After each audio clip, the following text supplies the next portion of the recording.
আলহামদুলিল্লাহ, আসলে বিজয়তে আমি করিনি, আল্লাহ পাক করাইছেন।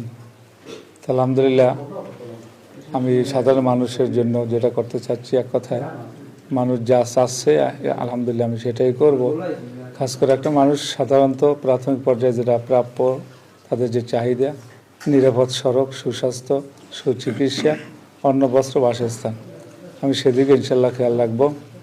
কারণ আমার নির্বাচন আর অন্যান্য দলের নির্বাচন কিন্তু একটা ব্যতিক্রম ধর্মী। আমাদের সংগঠনের দায়িত্বশীল সদস্য এরা কিন্তু নিজের পকেটের পয়সা, নিজ গরজে, নিজ খরচই তারা কিন্তু এই নির্বাচনটা চালাইছে। আমি কিন্তু তাদের টাকা দিইনি, তারাই নিজ থেকেই তারা টাকা খরচ করে, শ্রম দিয়ে আলহামদুলিল্লাহ ইসলামী আন্দোলনের জন্য, ইসলামের জন্য তারা কাজের আঞ্জাম দিয়েছেন। আর আমাদের মূল টার্গেট ব্যক্তি ক্ষমতায় যাওয়া না, আমাদের মূল টার্গেট হইল ইসলামকে ক্ষমতায় নেওয়া। সেই সুবাদে আমি আল্লাহ পাক যেহেতু কবুল করছেন, সেই হিসাবে যে আমি অনেক আনন্দিত এমন নয়।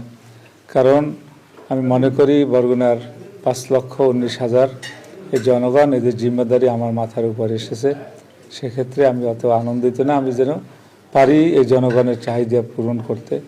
কারণ হয়তো ওমর রাদিয়াল্লাহু তাআলা আনহু, আবু বকর সিদ্দিক রাদিয়াল্লাহু তাআলা, ওসমান গনি রাদিয়াল্লাহু তাআলা সহ যারা নাকি খোলাফায়ে রাশিদিন ইসলামী হুকুমতকে তারা চালাইছেন, আমি চাচ্ছি তাদের নমুনায় ইসলাম অনুযায়ী আমি জনগণকে পরিচালনা করতে। আমি নেতা না, বরং